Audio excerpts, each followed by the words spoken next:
രാഹുൽ മാങ്കുട്ടവുമായി ബന്ധപ്പെട്ട മറ്റൊരു വിഷയമാണല്ലോ അതിജീവിതയെ അപമാനിച്ചു എന്നുള്ളത്. അവിടെ ഇതാ രാഹുൽ ഈശ്വർ ഇന്ന് ജാമ്യം തേടിയിരുന്നു. നിലവിൽ 14 ദിവസത്തെ കസ്റ്റഡിയിൽ തുടരുന്ന രാഹുൽ ഈശ്വർ ഇന്ന് വീണ്ടും കോടതിയെ സമീപിച്ചിരുന്നു. പക്ഷേ കോടതിയുടെ ഭാഗത്ത് നിന്ന് അനുകൂലമായ നിലപാടുണ്ടാകുന്നില്ല. രാഹുൽ ഈശ്വറിന് ഈ ഘട്ടത്തിൽ തിരിച്ചടിയാണ്. പക്ഷേ നാളെ വൈകിട്ട് വരെ കസ്റ്റഡിയിൽ എന്നുള്ളതാണ് അതൊരു പ്രധാനപ്പെട്ട കാര്യം കൂടിയാണ്. സാരംഗ് നൽകും അതിൻ്റെ വിശദാംശങ്ങൾ. സാരംഗ്, ഇപ്പോൾ മനസ്സിലാക്കാൻ സാധിക്കുന്നത് രാഹുലിന് ജാമ്യമില്ല എന്നാണ്. പക്ഷേ നാളെ വൈകുന്നേരം വരെ പോലീസ് കസ്റ്റഡിയിൽ വിട്ടു എന്ന് പറയുമ്പോൾ ഇപ്പോഴത്തെ ഈ 14 ദിവസത്തെ കസ്റ്റഡി എന്നത് ചുരുക്കുന്ന ഒരു സാഹചര്യമാണോ ഉണ്ടാകുന്നത്?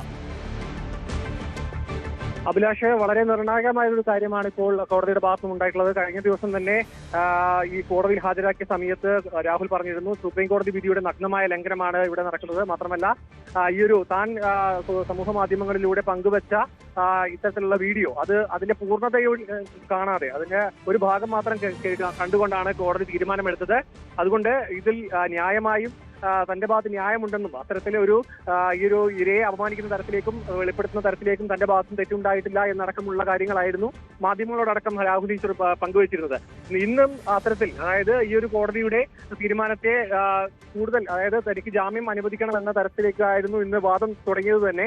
പക്ഷേ വീണ്ടും കോടതി അത് നിരസിക്കുകയായിരുന്നു. കാരണം ഇത്തരത്തിൽ സമൂഹ മാധ്യമങ്ങൾ വഴി കൂടുതൽ ഇത്തരത്തിൽ ഇരയെ അപമാനിക്കുന്ന തരത്തിലും ഇതുമായി ബന്ധപ്പെട്ട് കൂടുതൽ വീഡിയോകൾ, അതായത് ഇത്തരത്തിലുള്ള ശ്രമങ്ങൾ വീണ്ടും ഉണ്ടാകാനുള്ള സാധ്യത മുൻകൂട്ടി കണ്ടാണ് ഇപ്പോൾ കോടതി ജാമ്യാപേക്ഷ നിരസിച്ചത്. ഈ ഒരു വൈദ്യപരിശോധനയ്ക്കടക്കം രാഹുലിനെ ആശുപത്രികളിൽ എത്തിച്ചപ്പോൾ കൂടുതൽ, അതായത് രാഹുൽ മാങ്കുട്ടത്തിനെ പിന്തുണച്ചുകൊണ്ട് വീഡിയോകൾ വീണ്ടും ചെയ്യും എന്ന കാര്യം ഉറക്കെ വിളിച്ചു പറഞ്ഞിരുന്നു. പോലീസ് ഇത്തരത്തിൽ അങ്ങനെ വീഡിയോ ചെയ്യരുതെന്ന നിർദ്ദേശം നൽകി അത് പാലിക്കാൻ പറ്റില്ല എന്ന തരത്തിലടക്കം വിളിച്ചു പറയുന്ന ദൃശ്യങ്ങളടക്കം നമ്മൾ പങ്കുവച്ചിരുന്നു.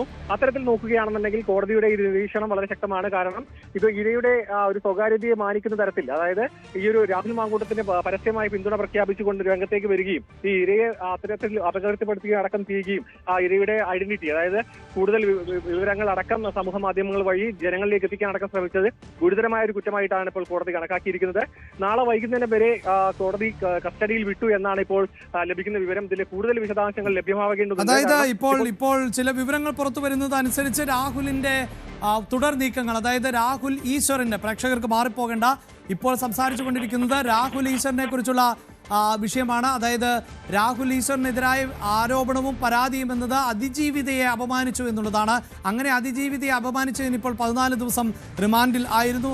അങ്ങനെ ജാമ്യം അപേക്ഷ വീണ്ടും നൽകിയപ്പോഴും കോടതിയുടെ ഭാഗത്ത് നിന്ന് തിരിച്ചടി ഉണ്ടാകുന്ന പശ്ചാത്തലം. പക്ഷേ സാരംഗ് മനസ്സിലാക്കാൻ സാധിക്കുന്നത് രാഹുലുമായി ചേർന്ന് നിൽക്കുന്നവർ, അതായത് രാഹുൽ ഈശ്വറുമായി ചേർന്ന് നിൽക്കുന്നവർ ഇനി ബെയിൽ ആപ്ലിക്കേഷൻ നൽകുന്നില്ല, മുന്നോട്ട് കൊണ്ടുപോകുന്നില്ല എന്നാണ്. അങ്ങനെയെങ്കിൽ ഇന്നത്തെ കോടതിയുടെ തീരുമാനത്തിൽ അവർക്ക് വ്യക്തത വരുന്നു. അതായത് നാളെ വൈകിട്ട് വരെ കസ്റ്റഡിയിൽ വിട്ടു എന്ന് പറയുമ്പോൾ നാളത്തെ കൊണ്ട് ആ കസ്റ്റഡി കാലാവധി അവസാനിക്കും എന്നാണോ മനസ്സിലാക്കുന്നത് രാഹുലിന്റെ അഭിഭാഷക സംഘം? അഭിലാഷ്, ഇതിലൊരു വ്യക്തത വരേണ്ടതുണ്ട്. മാത്രമല്ല ഈ 14 ദിവസത്തേക്കാണ് കഴിഞ്ഞ ദിവസം, അതായത് ഈ കേസുമായി ബന്ധപ്പെട്ട് കോടതിയിൽ ഹാജരാക്കിയ സമയത്ത് രാഹുൽ ഈശ്വറിനെ റിമാൻഡിൽ വിടുകയായിരുന്നു. ഇപ്പോൾ പോലീസ് കസ്റ്റഡി